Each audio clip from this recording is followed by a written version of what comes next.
Time for Q&A.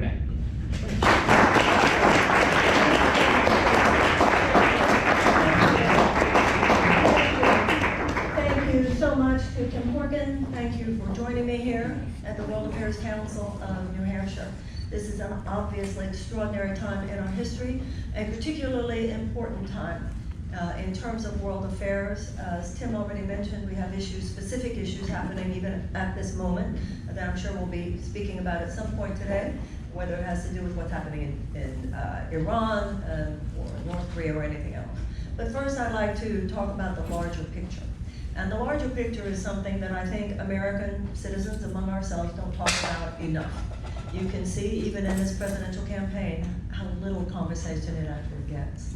We've pretty much psychologically and emotionally just almost washed our hands of the whole topic in terms of our citizen conversation and just hoping that somebody's taking care of things, even though in far too many cases we are already aware exactly what they're doing and exactly how they're taking care of them. We're not even all that happy about it, but sometimes apathy doesn't mean you really don't care. It just means that you care so passionately but feel so hopeless, you sometimes just cut off from the topic.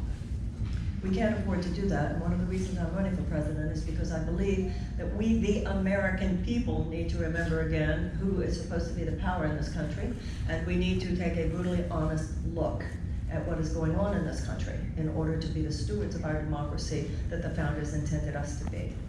So let's look at the big picture. This is a time unlike any other.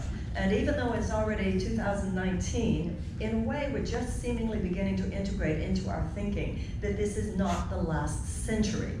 Because in too many ways, particularly in terms of the dominant thought forms that dominate that guide our civilization, we are still using 20th century thought patterns, even though they are increasingly inadequate as a conduit for the energies that we need to be expressing and using now. In the 20th century, leaders were dealing with a different set of problems than we're dealing with now.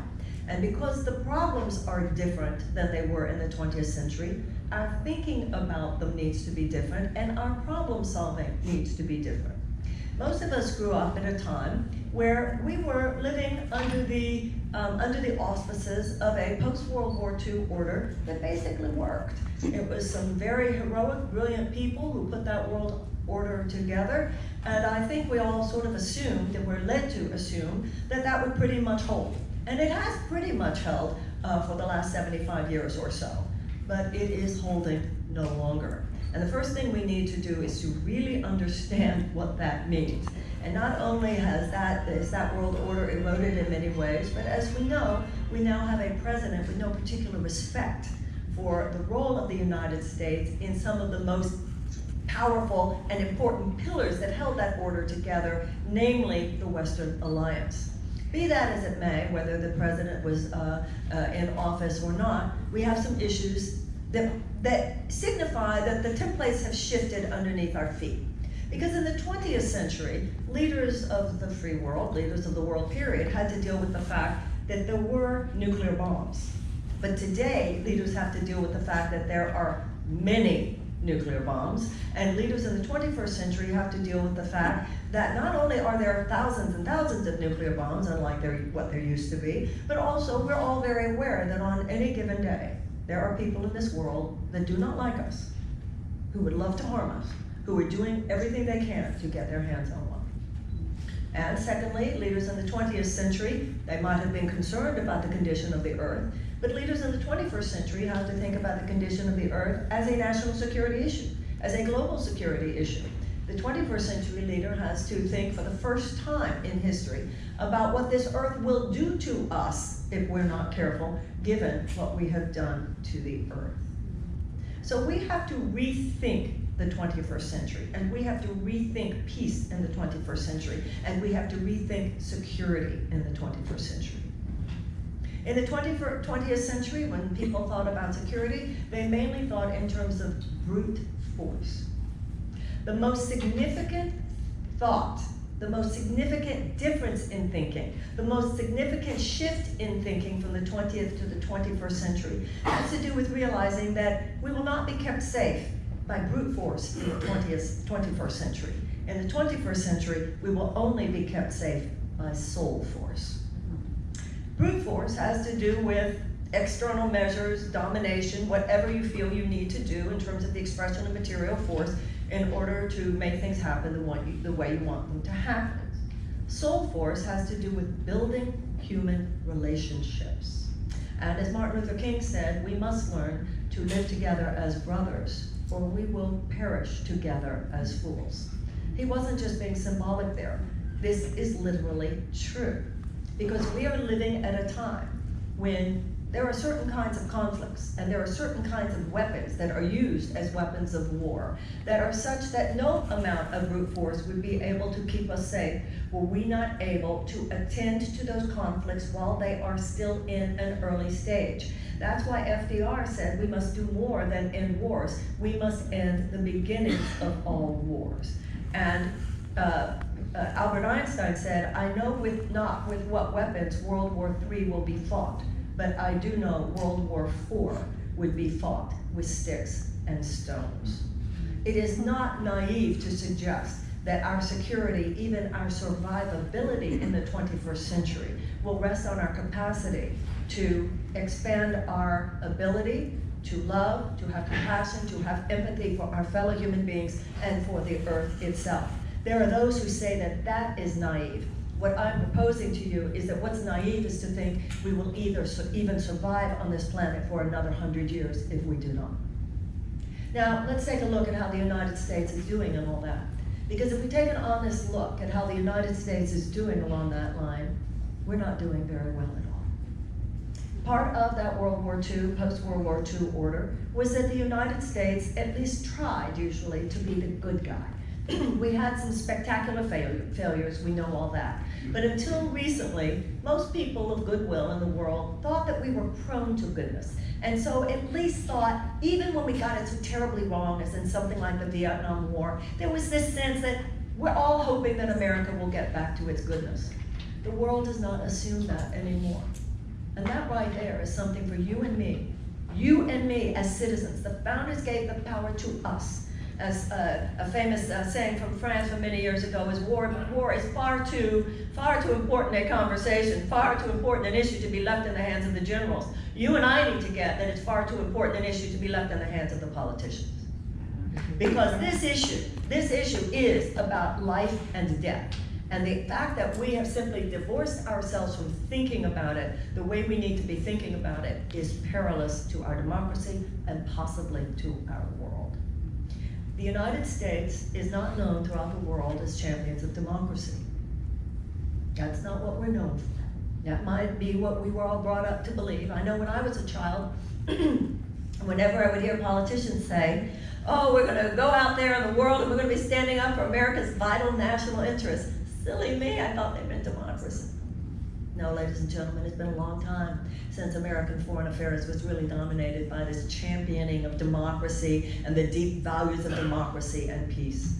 I used to wonder, when I was a child, everybody used to talk about peace and prosperity, and then they stopped using that phrase so much, and I asked myself, why did they stop using that phrase? I don't hear politicians talking about peace and prosperity anymore. And at first I thought, oh, I guess it's become kind of a cliche.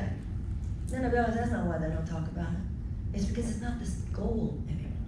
We don't have a goal of creating peace. Our national security agenda, our foreign affairs agenda is not about the creation of peace. It is first and foremost about an imperialistically tinged advocacy for short-term profits for whether it's fossil fuel companies or any other multinational corporate conglomerates internationally, as well as short-term profits for the defense contracting.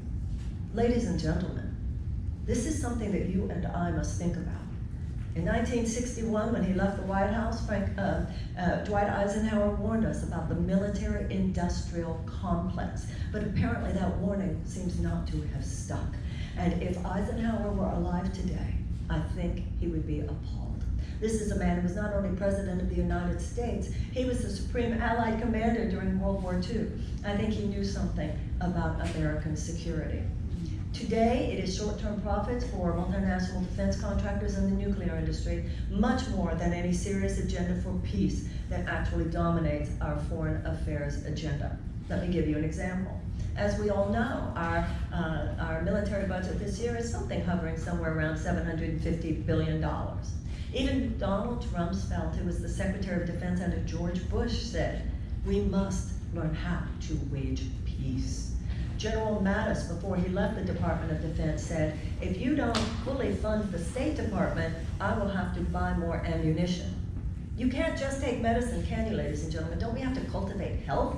And you can't just prepare endlessly for war and hope you back up into peace. We also have to wage peace. We have to cultivate peace, just like you have to cultivate health, except you and I as American citizens need to understand that is not the goal. There are no corporate profits to be made there. So what we have is a $750 billion military budget, and what is our budget for the State Department? Budget for the State Department is anywhere between 40 and 47 billion. Now that 40 to 47 billion is to cover a wide array of the functions of the State Department: diplomacy, mediation, development. But within that, there are also the peace-building agencies. And this is the first thing we want to understand when it comes to soul force next to brute force. It takes as much sophistication and as much of a skill set to build peace as it does to wage war. Now, I have great respect for the US military. My father fought during World War II. Every critique that I'm making today has nothing to do with the military. These decisions that I'm talking to you about today are not military decisions. They are political decisions. They have to do with a political system that has become such a handmaid to multinational corporate forces. These are not decisions that are being made by the military. And that is important, of course, for all of us to understand. If you ask, when I am President of the United States, I will find out from the military, what do you actually need for our national security? But no conscious observer of the situation believes that our current national defense budget, military budget, reflects only the military needs for national security. To give you an example, the US Air Force has ordered 100 planes called the B-21 Raiders. The B-21 Raider is an interesting airplane. Each one costs $550 million. But listen to this. Each B-21 Raider is equipped to carry and to drop not only conventional weapons, but nuclear weapons. So, I talk about a holistic, integrative politics where we need to allow ourselves not just to hear data somewhere in some intellectual corner of the brain above our neck. We need to take these things in psychologically and emotionally. Can someone in this room tell me why we need 100 airplanes that drop nuclear bombs? Can we just, with the wisdom of our own humanity, think about this? Because if you drop 5 of those, it's over for human civilization as we know it. You drop 10 of those, it's over for human civilization itself, for humanity itself, for at least 200 to 300,000 years. So do you think that we're ordering 100 airplanes at $550 million each just for our national security? Wink, wink. No way. And think about what those $550 million would do to help the millions of chronically traumatized children in this country. The suffering sea of humanity, unnecessary suffering on this planet, not only on this planet, in this country, here in New Hampshire, here in Manchester, in terms of homeless veterans, in terms of addicts, in terms of traumatized children, in terms of our schools that don't even have the adequate school supplies with which to teach a child to read. How do we apply soul force? What if we have the consciousness of a president? And what if we have the consciousness of the people rise up to the point where we realize that we can't just spend $750 billion on the military and only $40 billion on the State Department. And if you look at the agencies that actually are channels for actual peace-building measures, they get less than $1 billion. And what are peace-building skills? I'll tell you what they are. I want you to know 4 factors which, when present, statistically increase the chances of peace and decrease the chances of conflict. Number 1, no shock to anyone here, expand economic opportunities for women. Number 2, expand educational opportunities for children. Number 3, reduce violence against women. And number 4, ameliorate unnecessary human suffering. Because desperate people, ladies and gentlemen, do desperate things. Desperate people are more vulnerable to ideological capture by genuinely psychotic forces. But right now, once again, even though for every dollar you spend For every dollar that you spend on active peace-building measures, it is estimated that you save at least $1,000 on conflict measures later down the line. We spend such a tiny amount, we invest in such a tiny amount. And by the way, for those who say, oh, but you know, we have to have this wartime economy, because let us be clear, we have a war economy, 53 cents of every dollar. And for those who say, oh, but look at how many jobs it creates, do not be fooled.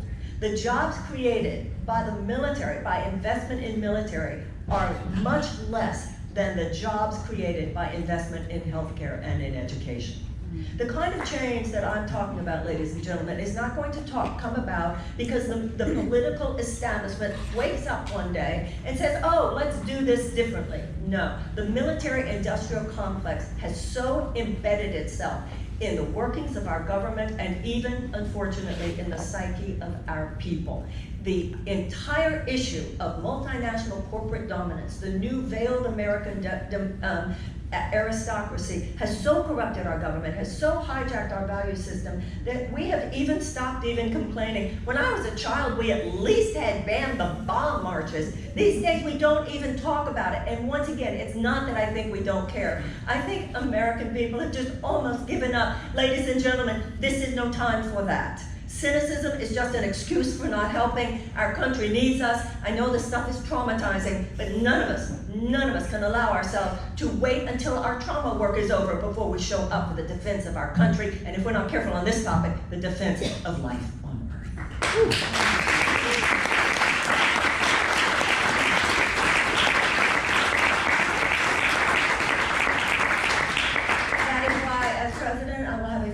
Robust relationship between the State Department and the Defense Department, far more robust relationship between State Department and the Defense. I look at defense as our military spending as surgery. I have great respect, as I said before.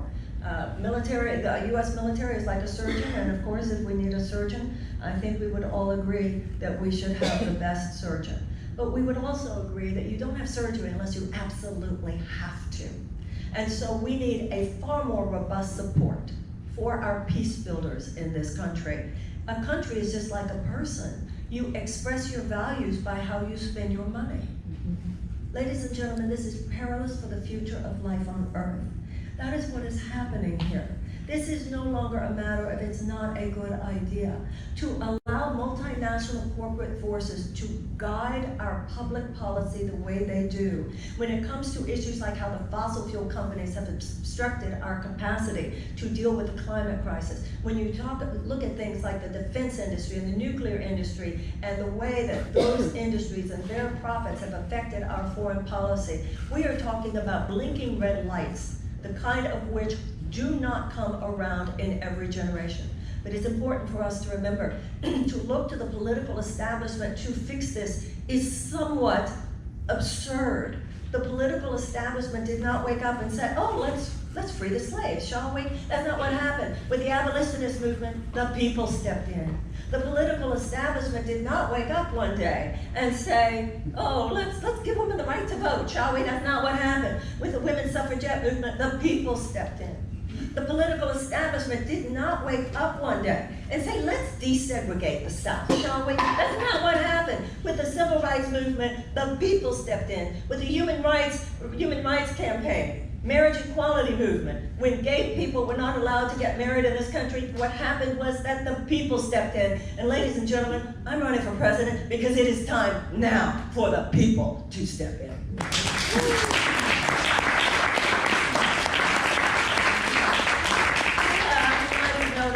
A political campaign season where only two of us actually are even talking about these matters. Have you noticed?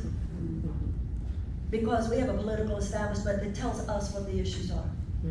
No, ladies and gentlemen. It's time for us to remember who's supposed to be the power here, and that is you and me. And the only reason that that is happening is because the American people have been trained. We have been trained to ask for too little. We have been trained to say please, pretty please, about things that we should not be saying pretty please about. They work for us. We do not work for them. And one of the ways that elite, one of the ways that that little microcosm of aristocracy within a larger aristocracy perpetuates its power is by proffering the notion that only they, the system that took us to this point, can possibly be considered qualified to lead us from here. I challenge that notion. Not only do I challenge that notion, but I believe that to give the baton to those who brought us to this place is a pretty silly thing to do. We have very different problems in the 21st century than we had in the 20th. And the 20th and the current political conversation is dominated by 20th century thinking. We have new kinds of problems. We need a new kind of thinking with which to deal with them. We need a new kind of problem solving with which to deal with them. We need a new kind of leader. And I think I'm the woman for the job. Thank you.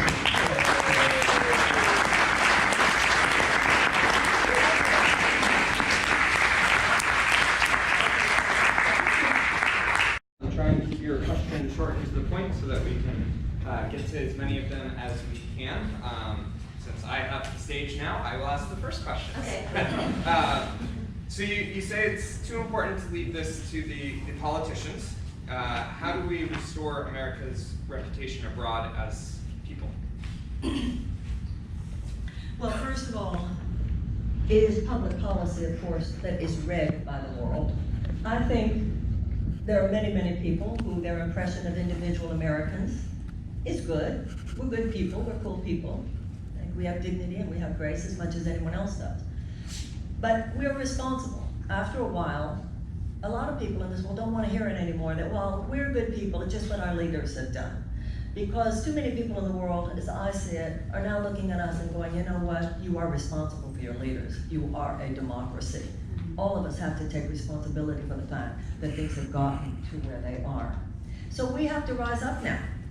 We will not have the kind of political and economic revolution that we need in this country until first you and I have a revolution in our own consciousness. We need a moral revolution. We need to rise up. We need to dig deep down. We need to stop pretending things that we've just been not even looking at. We need to take a brutally honest look at our country. We need to take a brutally honest look at how we have swerved from our own deeper democratic and humanitarian values. We have to face the fact that when it comes to foreign policy, that's one of the places where the swerve and the deviation has been the most egregious. And you and I need to make demands. You and I, when a pollster polls you, those of you here in New Hampshire voters, I bet they've called you already, and I bet you they name issues and ask you your opinion about issues. You need to say, excuse me, before we got off the phone, you didn't mention the issue I care most about. You didn't mention the millions of American chronically traumatized children. You didn't mention the military-industrial complex. Excuse me, Mr. Pollster, let me tell you the issue that matters to me.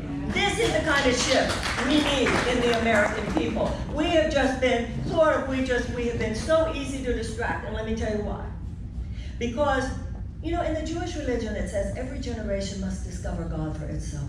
Every generation of Americans must rediscover. We must rebond emotionally and psychologically with the point of all this. All men are created equal. God gave all men unalienable rights of life and of liberty and of the pursuit of happiness, and governments are instituted to secure those rights. Now, if those are just lines that are inscribed on marble walls somewhere, or they're written on parchment and put behind glass, and when our kids are in the 8th grade, we send them to see. If that's all they are, then they will lose their moral force. We have to bond with them emotionally and psychologically every generation, or else we become a people easy to play, easy to fool, easy to distract. And that's why now in this 11th hour, we need to wake up and to stop looking to the traditional political establishment as our saviors, when in fact the traditional political establishment is what drove us into this ditch. Now that doesn't mean that all of the individuals within it are terrible any more than it means that all the individuals who have great wealth are terrible. That's not what this is talking about at all. We're talking about systems, ladies and gentlemen. But there is a reason that the founders put the power in our hands. But if we have abdicated the power, we can't complain that much that those who would misuse that power have been more than glad to take it from us. So when you ask me, what do we do? Listen, You are among a relatively few people who have the power in your hands. As voters in New Hampshire, like voters in Iowa, like voters in South Carolina, and like voters in Nevada. You have power, unlike anyone else in this country, except actually California now with its early voting. And you, I don't need to tell you this, I know that you know this, that's why you're here. You will determine the political conversation that dominates our politics for the next year or two, and possibly influence the world. You have to decide, are you gonna do what you're told to do? You're gonna stay within the lines that they've told you, like who's qualified, who is one of them, should be the only one considered. These are the issues you get to talk about, but only those? No, ladies and gentlemen. This is in your hands, and this is how we do it. As we do that, as our consciousness lifts, we have a more high conscious, a greater, higher consciousness that is reflected in the candidacies and ultimately reflected in our leaders. We need to do this, and we need to do it now.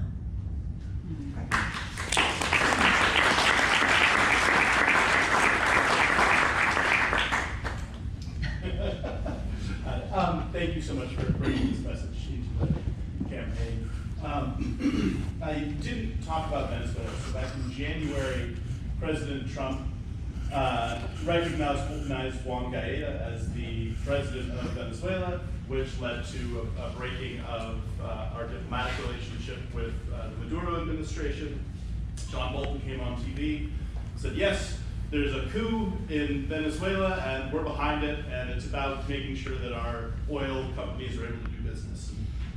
He didn't even try to hide that when he said it. So my question is, would you restart diplomatic relations with Maduro who's in control? Not that he's necessarily great, but that he is in control of the country and he was elected. Juan Guaidó certainly wasn't. Well, it's more than that. He's not great. He's not a good guy. And his having been elected, who knows? But the point is, it's none of our business on a certain level. To some extent, anything that happens within the Western Hemisphere is relevant and of concern, and is to some extent the business of everyone else in the Western Hemisphere. However, as you probably know, our sanctions, there was already a humanitarian disaster. Maduro had already created disaster. Our sanctions made it worse. And that's a topic in terms of foreign affairs that the American people need to wake up to. I don't think the average American really understands what's happening when we just hear some newscaster say, and the United States slapped harsher sanctions against blank, whatever country. Sanctions cause great suffering among people. You know, the whole theory is, well, we're gonna have sanctions, and then that's gonna hurt the people, and that will make the people rise up against their government. That's not usually the way it happens, because the people know who actually is at cause there. And sometimes in this perverse twist of fate, it actually makes people support their government even more. By the way, I'm not saying sanctions are never a necessary tool, because sometimes they are. But we use them now, and the Trump administration has used them like a bludgeon. And using them against once again, it is against the Venezuelan people. They are sanctions against the government, but the government doesn't suffer from it. It is the people. And therefore, a lot of the problem that has emerged has been, at least the humanitarian problem, when we're talking about thousands and thousands of people who cannot get their medicine, who cannot get their AIDS medicine, who cannot get their insulin, who cannot feed their children, who cannot do dialysis. And that was not because of Maduro alone.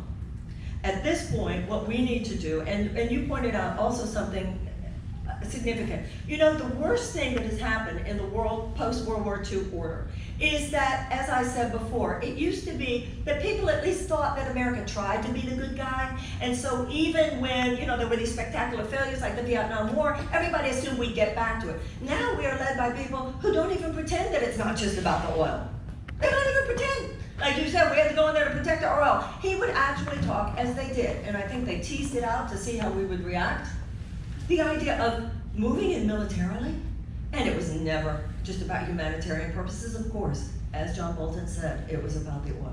That seems to have died down a little bit, and what we should be doing in Venezuela is supporting the efforts already being led by Canada and other countries in Latin America to get some kind of, it looks like there will probably be some kind of power sharing there between those two. All I know is that it is the role of the United States to stand back.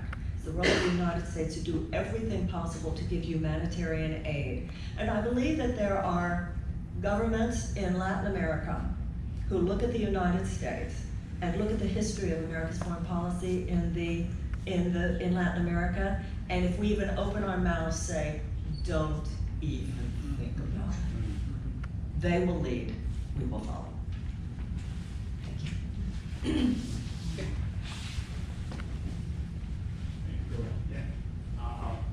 So you mentioned the risk of. You mentioned the risk of nuclear weapons. Yes, I did. Nuclear proliferation. So there's one policy that's kind of being discussed as a means to reduce the risk of any country using a nuclear weapon, and that would be implementing a no first use policy for nuclear weapons, which would basically be saying we're never going to use a nuclear weapon first. Will you support a policy like that? It's interesting because it's an interesting idea.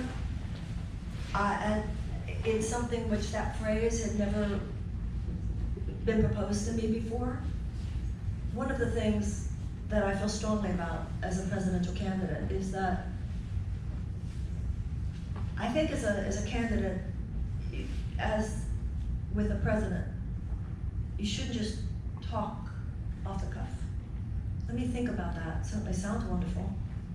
I can't even imagine. But before I just say, oh yes, that sounds fabulous, please let me think about that for a few minutes. At first hearing, I can't even imagine you dropping a nuclear bomb. First of all, even dropping a nuclear bomb, but dropping a nuclear bomb first.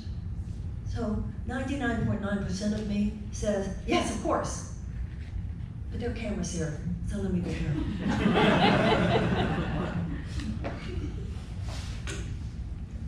Anybody else? Yes, sir. You know, let me just sort of follow up on the same theme. In 1968, the United States became a party to the Nuclear Non-Proliferation Treaty. And it was basically a deal where the countries that didn't have nuclear weapons said, we won't try to get them, and the countries that already had them said, we'll get together and work on getting rid of them. Yes. The nuclear countries have not lived up to our side of that bargain. No. So I'm wondering what you would do as president to get us back on track to worldwide negotiations for the total elimination of nuclear weapons. It's quite the opposite. We've lost, and some of us are old enough to remember, we have even lost the popular consciousness that these things are horrible and we should do everything possible to get rid of them. There is so much money made. Does anybody here know how many nuclear bombs the United States has? Somewhere around 7,000, supposedly. And every nuclear bomb that exists today makes Hiroshima and Nagasaki look like a pinprick. That's what we're dealing with here. And that's why I mentioned it's got to be the consciousness of the American people. The Trump administration is currently uninterested in the extension of the last round of talks. This change, and this is exactly what I mean, ladies and gentlemen. This is why I'm running for president. We're having presidential campaigns, and just it took a couple of girls to bring up the subject. And I'm not saying anything that every Democratic candidate doesn't know. It's what we're willing to name. You know, it's not enough to have moral values, you have to stand for your moral values. It's not enough to know something, you have to be willing to speak about something. And that's what we're living with today. So absolutely, and now what Germany has done is Germany has just said we're going off nuclear.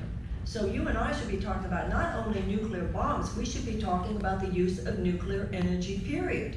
You know, a lot of times when people talk about getting off fossil fuels, even then they'll talk about getting off fossil fuels for energy. And they see that that's dirty. But we should also be having a conversation not only about fossil fuels being dirty, but about nuclear energy being potentially dangerous. We're just kind of hoping it'll all be okay. That's the basic political consciousness of the American people today. That is the biggest danger to our future. We're all just kind of hoping it'll be okay. And we are weighing in every 2 years or every 4 years. Meanwhile, corporate lobbyists are weighing in every hour of every day. And the influence of money, represented by such forces as they, is so nefarious as to be the cancer underlying all our cancers. We're in the midst of the catastrophe, because this is pre-catastrophe. When the people are asleep, the catastrophes are almost inevitable. You know, I come from a corner of the culture where sometimes people will say, well, don't focus on the negative because that'll make it grow. Can you imagine an oncologist saying, you know, it's stage 1, but let's just ignore it. It's only stage 1, and if we deal with it, it might grow. No. Some things get worse because you don't talk about them, because you don't deal with them. And we have so much malaise and so much depression and so much upset in this country because we're not talking about these things. Because we all can feel there's a lot going on that we're not talking about. You know, sometimes, and then people say, well, if I think about it, I get upset. You know what, ladies and gentlemen? Sometimes the fact that you're upset is a sign of mental health. It's not a sign of mental health that in this country that we're just have this kind of cheap and easy, you know, yellow smiley face that we're just putting over everything and not talking about things that matter. Martin Luther King Jr. said, your life begins to end on the day you stop talking about things that matter. Now, this is the thing. American democracy is radical. It is radical. The vision of the founders was radical, and I'll tell you why. They said, as long as you're thinking, we'll be okay. That's why you're going to have free public schools, Thomas Jefferson said, so that your thought processes would be honed. You're going to have the free press, so you'll have the information. You'll have freedom of assembly, so you can come together and talk about it. You'll have freedom of protest, so you can do something about it. And they said, if you have those things, then your wisdom, it is your wisdom. The Constitution does not mention political parties. The power to govern was put in our hands. And those freedoms are there to guarantee that we will have the capacity to know what's going on, to talk among ourselves about what's going on, and to do something about what's going on. That's what democracy is. The ball's in our court. That makes sense?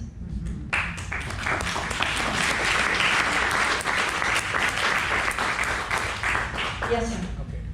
I'm actually very happy you mentioned Venezuela because it's not the first time we've gone to another country for oil. Not the first time. I'll use like Iraq. I mean, without even that, we've gone to several countries and destroyed them.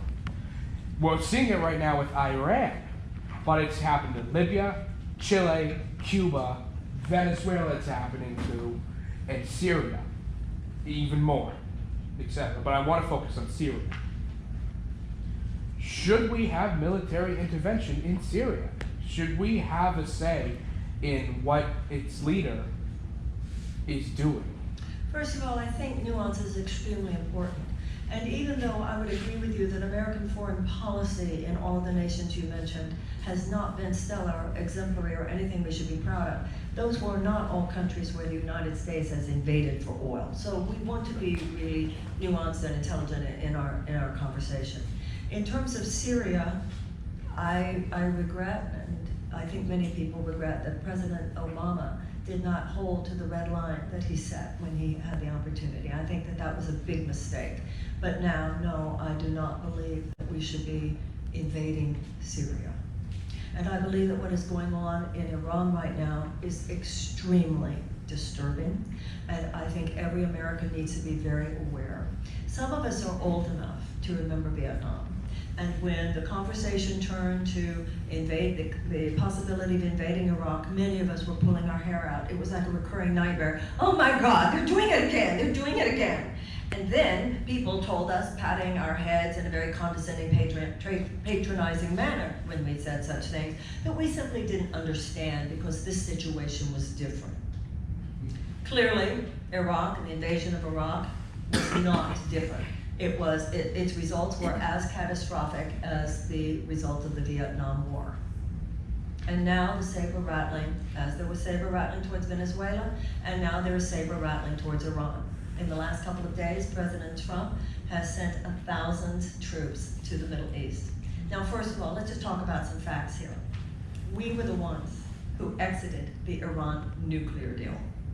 We were the ones who exited the Iran nuclear deal, and from what we know, Iran at that point was complying. That's number one. Number two, we have been very hard, part of President Trump's policy and strategy with Iran has been this go-it-alone strategy, and he has used sanctions, very, very tough sanctions, tougher and tougher sanctions, as a way of, as he has said, getting Iran to call me. He goes on television and says, Iran, call me. And he has made it very, very difficult, to the point where Iran is now saying in the last couple of days that it might be pulling out of some of its agreements with the overall nuclear Iran deal. This is very, very dangerous. And now what has happened with this tanker? Now there are people in the American intelligence community who do believe that Iran was behind the explosion on that tanker, but it is by no means 100% of our intelligence community that is saying that it is sure of that. Not only are not all of our intelligence agencies saying that they're willing to put their bet on the fact that it was Iran, there are many within the intelligence agencies saying it actually doesn't make sense that it would be Iran, because Iran needs to have a good relationship with Japan right now, because Japan is part of their brokering with the United States, so it doesn't make sense. Ladies and gentlemen, they're doing it again. They're doing it again. This is how this happens. They put their toe in the water to see whether or not we'll yell. And there's a lot to yell about right now. There are going to be mass arrests, mass deportations next week. The president announces, usually ICE raids are done surprised, so that people will be home. The president is actually announcing, celebrating, like he's proud of it, the fact that there will be mass arrests and deportations of undocumented immigrants next week. Now, ladies and gentlemen, I'm a Jew. And we are raised to say never again. It's happening.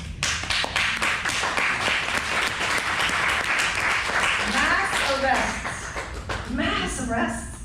The policeman kicking in the door, mass arrests, rounding people up to deport them. Now, there are some people who would say to me, Ms. Williamson, I think this Jewish analogy, you've really gone too far there. This is not the same type of situation at all. But ladies and gentlemen, some of those people will be deported to places so dangerous that it actually is no different.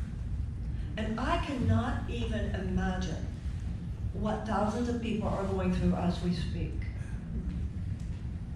In fact, you know what's going to happen in this country? It's going to be just like when people were hiding Jews in their basement. I'm sure that's what's happening this week, because he announced that he's doing it. At what point do the people step in? And if I have made you kind of upset, that's healthy. Grown-ups have healthy conversations. We do this in our individual lives. This is part of the problem I have with American politics today. It's so superficial. It's almost childish. Any of us here, if God forbid something happened to one of your children, to your spouse, to your parents, we have serious conversations. And if we hear from the doctor that the outlook is not good, we take serious measures. And we don't expect every day to be happy, because we're grown-ups. And in a grown-up, mature situation, some things happen that are very serious, and we have to think deeper. But we have a political system today in which all of our serious thinking is farmed out. And it is kept on a level that's just pandering to popularity. I've actually heard political operatives say, well, candidates really shouldn't talk about foreign policy, because it sounds negative.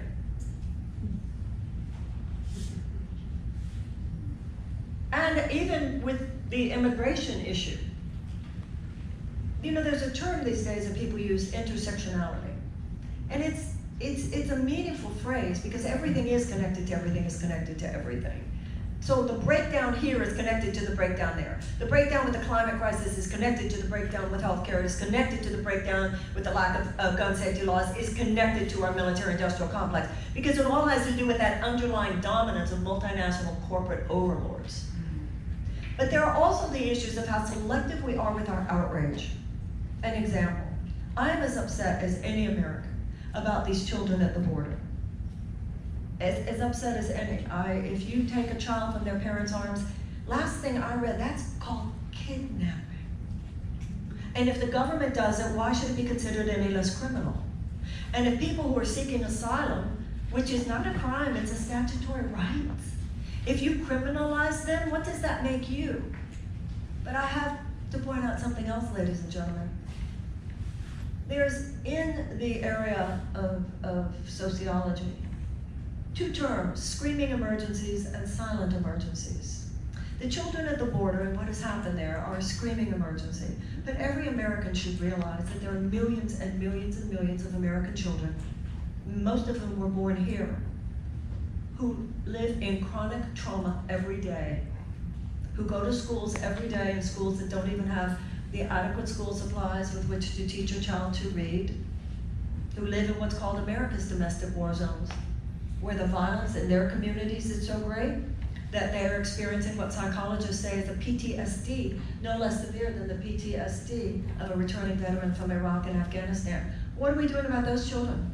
Where's the outrage about those children? Well, we're just taking our cue from the political establishment. The political establishment, its response to those kids is to normalize their despair.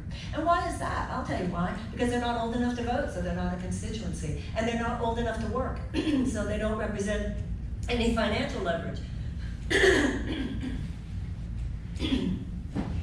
So what possible chance do they have to compete with the clout of all the corporate dollars that are flooding Washington every single day? We should be rescuing these children, no differently than if they were the victims of a natural disaster. So my point is, if I'm president, if you make me president of the United States, I'll tell you who our greatest ally will be. Humanity itself. So it doesn't matter, ultimately, when our Declaration of Independence says all men are created equal, not only is the evolution of our country to be, that doesn't just mean white people, it also means black people, doesn't just mean rich people, it doesn't just mean rich people, also means poor people, doesn't just mean men, it also means women, doesn't just mean straight, it also means gay, and so forth and so forth and so forth. The next evolutionary impulse is, it doesn't just mean Americans. It doesn't just mean Americans. And that is why, to me, a pillar of American foreign policy should be the eradication of global poverty. Because the love that will save the world, and we do need love to save the world, but the love that will save the world cannot just be love for our children. It has to be love for children on the other side of town. It has to be children on the other side of the world. Ladies and gentlemen, we have lost all moral authority when it comes to our foreign policy, as has already been pointed out before here. We, for the sake of $350 billion arms sale to Saudi Arabia, are giving aerial support to a genocidal war in Yemen. A genocidal war which has killed tens of thousands, starved tens of thousands of people, including many children whose pictures are all over the internet. Our grandparents would be rolling over in their graves. As I said before, the world used to think, well, at least they try. These people are so brazen, the world doesn't even see us as trying anymore. And our national security problem is not just people who hate us. We should also see as a national security problem that there are a lot of people who don't hate us, but they don't like us anymore either. And that is a problem. So when our State Department was challenged about this, about the sheer immorality that we, for the sake of $350 billion in arms sale to Saudi Arabia, are willing to give the aerial support necessary to prosecute that war. Do you know what the statement from our State Department was? Sometimes you can have strategic partnerships with people who don't share your values. No, you can't, ladies and gentlemen. It means you've given up your values.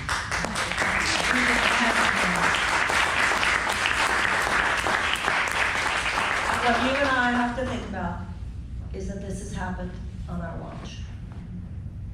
We can change this, but we need to do so. Thank you. Yes, sir. I actually have a two-part question. First, what are the principal characteristics of a leader needed today, given our knowledge of history and our awareness of the crises our nation and the world face? And the second part is, what do you think should be done to ensure we vote out of office our current president and his enablers, Bolton, McConnell, et cetera, was put in place, and hold them legally accountable. Pardon, what was, and hold them accountable? And hold them legally accountable. I believe that we need in a leader someone who is a more integrative thinker. The current political conversation is akin to what we used to call allopathic medicine, where you didn't take care of your health, you just waited till there was a symptom, and then you sought through external remedies to eradicate or suppress the symptom. We no longer think that way anymore. We know that we have to address causal issues in medicine, in the healing of the body, in the prevention of disease, and that even if we have a symptom, and even if there need to be external measures, if you do not also deal with the cause, then usually the symptom will just morph into another symptom. So you need a president, I believe, who understands that that applies to society as much as it applies to the human body, that is on the lookout for the causal issues. That's why I was talking about how desperate people should be seen as a national security risk. This is what I believe Franklin Roosevelt meant when he wrote, we need to do more than end wars, we need to end the beginnings of all wars. As president, I would always be on the lookout, not just where is there, obviously where is there a war, but where is there the potential for the beginning of a war? Because I know that large groups of desperate people become a petri dish out of which societal dysfunction of that kind of conflict is almost inevitable. That's the first thing. You need a more modern thinker. The 20th century, the political conversation today is stuck back in 1987 somewhere. Now, this is the only area in American civilization about which this is true. In every other area, in medicine, it's whole person. In science, it's whole person. In education, it's whole person. Even in business, it's whole person. It's not some fringe idea anymore to talk about the role that consciousness plays. It's not some fringe idea anymore to talk about the role that our thinking, that our feelings plays. The reason the Democrats were gobsmacked by Bernie, the reason the Republicans were gobsmacked by Trump, is because neither one even knew how to factor in any recognition of the rage that was bubbling underneath the surface. And even today, I can say this because I'm a candidate myself, anybody who brings in what is in any other area, just 21st century conversation, is considered the outlier. Well, excuse me, they're the aberration. They're the ones who are, that's fringe, you know. To not have a more holistic, whole person conversation. So I believe we need, as president, someone who's got, who's not stuck in the mindset that got us here. That's the thing. That's what I meant when I said I challenge the idea that the only people qualified to take it from here are the people who had decades in their careers entrenched in the limitations of the mindset that drove us into this ditch. And then that proffers itself as the only ones who are qualified to lead us out of the ditch. That's an example of the thinking that I think is absurd. So I believe that first of all. Now, in terms of you said how are we going to defeat this president? Well, that has a little bit to do with my first answer. I think anybody who thinks we just need somebody tough enough to defeat Trump is very naive about the nature of the opponent. Oh, we just need to mobilize. We need to get everybody registered to vote. We need to just make sure that we raise enough money. The only thing that will defeat big lies is big truth. The only thing that will defeat this president is if we get down and get real. Because we need to do some math, I think. President Trump is not there only because of passionate Trump supporters. And he will not be reelected if it's only passionate Trump supporters. He was also elected because of how many of us stayed home and how many of us voted for Jill Stein. And why did so many people stay home? And why did so many people vote for Jill Stein? Because they didn't feel the Democratic Party was really saying the truth, was really getting down and really naming what is going on in this country. Now, I know that that is a dysfunctional form of rebellion to just not vote, but it is a form of rebellion nonetheless, whether or not you and I believe it's functional. I believe that there are millions of people. This whole country is like an alcoholic family system, where mommy and daddy, nobody's like really telling the truth here. And the people are like, we're all experiencing this agita because everybody knows, well, can we just say what's really going on?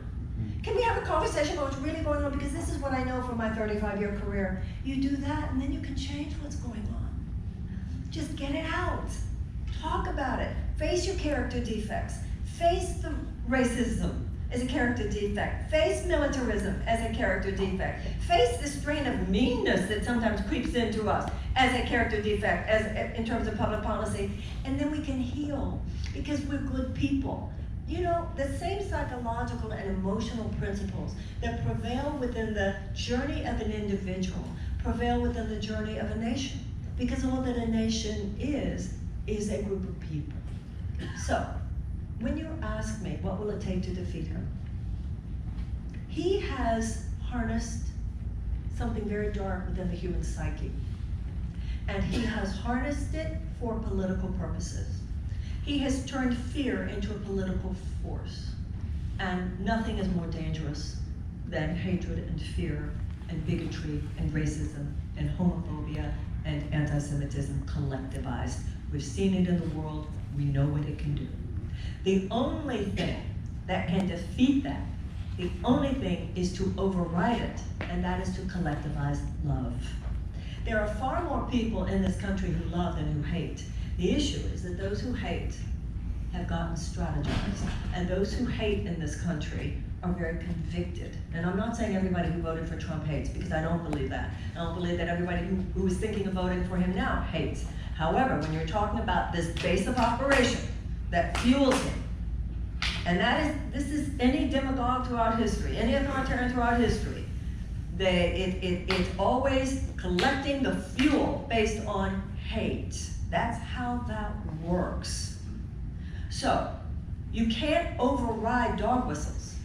You have to drown them out with angel voices. Far more people love than hate in this country, but conviction is a force multiplier. So those who hate with conviction. We have to love with conviction. We have to be willing to love with conviction. And that's why I was saying before, not just if it's convenient, not just if other people agree with me, not just if it's the cool thing to talk about, not just if it pleases everybody, not just if the political system says that's what we're supposed to be talking about, and not just if it's only my kids. You know, when Abraham Lincoln talked about the angels of our better nature, he didn't think he was being metaphorical, because that was before the advent of modern psychology. So in Lincoln's day, if you talked about what we would today refer to as bigotry, racism, homophobia, anti-Semitism, etc., people in those days would have said, oh, you mean demons. And if we were to say, and then there are things like justice and love and mercy and compassion, they would have said, oh, you mean angels. So when Abraham Lincoln talked about the angels of our better nature, he was not being metaphorical. He meant the aspects of our higher character. That is the only thing that will defeat Donald Trump, is if there is a lifting within each and every one of us that becomes a collective field. We will feel it. You know it when it happens. You know I'll tell you when we've all been there, after a tragedy. You can feel it in the air. You can feel it whenever there's a tragedy, we all get together and love each other. You can feel it also at the millennium, you know, the changeover into the new millennium. It was just like love in the air. And the circumstances weren't any really different. It was just a shift in the social contract. We need to collectivize love. You can't defeat dog whistles, but you can drown them out. And that is why we must rise up. We must rise up. The one who got the word from on high was Michelle Obama. When she said they go low, we go high. Not enough people, we all knew that was lovely, but not enough people, including the candidate at the time, I'm afraid, really understood what that means, really how to operationalize that. You operationalize it by saying, I will stand for the policy that is loving. Love casts out fear, like light casts out dark. In the presence of one, the other cannot exist. And everything I've talked to you about today, in terms of our public policy, it's all places where we have public policy that is soulless. It is devoid of love. It is devoid of the heart. It is devoid of mercy. It is devoid of compassion. We, the people, can change that. And if we do not, I believe Donald Trump will eat the half-truth tell us alive. if we don't get real. So, you know, there are times in life where what you might consider the safe choice is the most dangerous thing you could possibly do. And there are people who will be voting in this election, and this is the first time. There are people who will be voting in this election who were not even born in the 20th century. You've got a different mindset. When I talk about race, when I talk about reparations, there are millions of people right now for whom phrases like historical trauma are like, oh yeah. Whereas their parents or grandparents go, what are you talking about? And they're now young people go, oh, that's true, we gotta deal with that. The new time. By the way, a young body doesn't mean you necessarily have new ideas. Yes, ma'am. Yes. I'm just going until you tell me to stop. Okay. Related to what you say, I think we're about the same age, and I was raised in a time where they taught us the highest patriotic values in school. You know, I played Liberty in the Memorial Day tableau and worked with the Girl Scouts. And then I think with many of our generation, we felt like we were betrayed in the Vietnam, and people were saying to us, Yes. did we say that? My mother told us the U.S. never started a war. And then we felt like people were saying, oh, we didn't actually mean that. We didn't really mean those ideas. And from what you're saying today, it's not necessarily that they didn't mean them, but things were changing. But we were taught in civics in high school and learned what checks and balances were and bicameral legislature. And I heard recently that they're not even teaching that. And people don't even know what their flag waving should stand up for. And how can we change that? Well, you are so accurate to point at this is a real problem. There are 11 states in the United States that do not even require half a year of American civics, American history, or American government. If no one teaches you as a child what the Bill of Rights is, how are you supposed to know when you're an adult, when it's under an assault, how are you supposed to know to be horrified? And there are too many people in this country who know that Second Amendment, but don't know their 9 others. But they were not taught. And then also, I believe that it was not helpful over the last few decades, the way too many of the Democratic Party seemed to think it was too cool to talk about patriotism or to talk about morality. Traditionally, people on the right focused on issues of private morality, and people on the left talked about issues of public morality. If you don't, you know, people are hardwired for concern about moral issues, and we are hardwired for concern about love of tribe or country. And if you don't give them the real thing, they'll go with the counterfeit version. And so, yeah, we've all been just too hip to go there. How's that working out for us? How's that working out for us? And that's why we need a moral revolution. And to know that there are issues of morality. This issue of neglecting these children. If you have millions of American children, or 12,000 children who starve every day on this planet, even in other countries, it doesn't even apply only just to Americans. If you neglect a child in need as an individual, you're considered unethical at best and criminal at worst. So what are we that we are neglecting these children collectively? You know, we can talk about how things went wrong in the past. And we can talk about other generations, but you know what? No other generation owed us anything. And other generations did a lot for us. I think the main point is that it is our time now. And by the way, I feel moved to say to whoever had brought it up, who brought it up about the first strike, first agreement? Is that gentleman still here? I got there 100%. I got there 100%. I can't even imagine. I'm more than glad. Okay. Does that make, we must. And one of the reasons, by the way, for those children, because we're the only advanced country that bases our educational funding primarily on property taxes. So every school in America, in every neighborhood, should be a palace of learning, a palace of culture, a palace of the arts, and that should include education about the history of this country. I think we have time for one more question. Okay. Yeah, you talked about the dark side of war. Can you flip the page? I've heard you talk about a branch of peace, or however you phrase it. The Department of Peace. A Department of Peace. Your vision of that? I want to establish a United States Department of Peace. The United States Department of Peace will have 2 separate issues. One has to do with international and one has to do with domestic.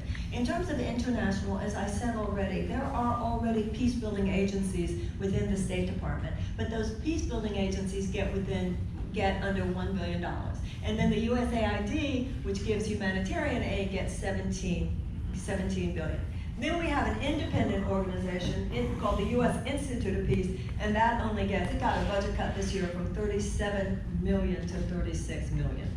These are the people who do conflict resolution. They are the people who take care at the end of conflict, who have to do with transitioning into peace after conflict has already happened. These are the people who do restorative justice. These are the people who deal with development and lessening the humanitarian disasters that, as I said before, become the petri dish out of which so much conflict arises.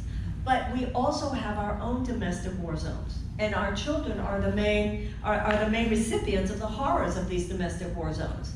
We need wraparound services. We need community wraparound services. We need trauma-informed education. We need restorative justice in our own communities. We need conflict resolution. We need mindfulness in the schools. Yesterday I spoke at the Poor People's Forum, the Poor People's Moral Budget Forum. And they asked two little children to get up and ask questions. And both of the little girls who were asking me questions was asking me about the needles outside their school. Why are there so many needles? Ladies and gentlemen, that was in Washington, D.C. I wish I could say to you, well, it's only in Washington that I've ever heard anything like this. I cannot believe what I see as I travel through this country. This country has a sea of festering, unnecessary human suffering. It's unnecessary in the richest country in the world. The homeless we have, the 40% of all Americans who are struggling every day just to make basic costs of transportation and rent and healthcare. We have people, whether it has to do with homeless veterans who I visited this morning, but this is everywhere in every city in the United States. And what we are doing here, with this veiled aristocracy making short-term profits of health insurance companies, short-term profits of big pharma, short-term profits of fossil fuel companies, short-term profits of gun manufacturers, short-term profits of defense contractors. What we are doing to create this aristocracy so that our government does more to advocate for their short-term profits than to advocate for us, the people of the United States and the people of the world and the planet, is also mirrored in our foreign policy. It's the same thing. Peace makes humanitarian if you are going to proactively declare peace. That's what we need. We need to proactively declare peace. And to do that, your bottom line is humanitarian rather than economic values. And when you make your values, when your values are humanitarian as bottom line rather than economic, not only do you produce greater peace, you also produce greater prosperity. How many millions, billions, trillions of dollars in revenue are we not going to realize because of our failure to develop the brains of all those precious little children who are not educated the way they should be? So you and I have to decide what we want. A nation's life is just like an individual's life, and let me tell you something else. The law of cause and there are invisible forces, and the law of cause and effect prevails, not only in the life of an individual, but in the life of a nation too. So at a certain point you mature, and you realize I have to decide what effects I want in my life. I have to make a conscious decision, because if you do not make a conscious decision, then the decision will be made for you. If you do not in your life intend and proactively decide and commit yourself to living a life of service and love, then that same mental energy will be used in the service of neurosis and pathology. That's true not only individually, but it's true in terms of our nation as well. The United States historically has often been slow to wake up. People all over the world roll their eyes about the United States. What were we thinking? Why are we slow to get it? But even those people, if they know anything about history, will admit we are sometimes slow to get there, but when we do get there, we slam it like nobody's business. Ladies and gentlemen, let's do that. Thank you.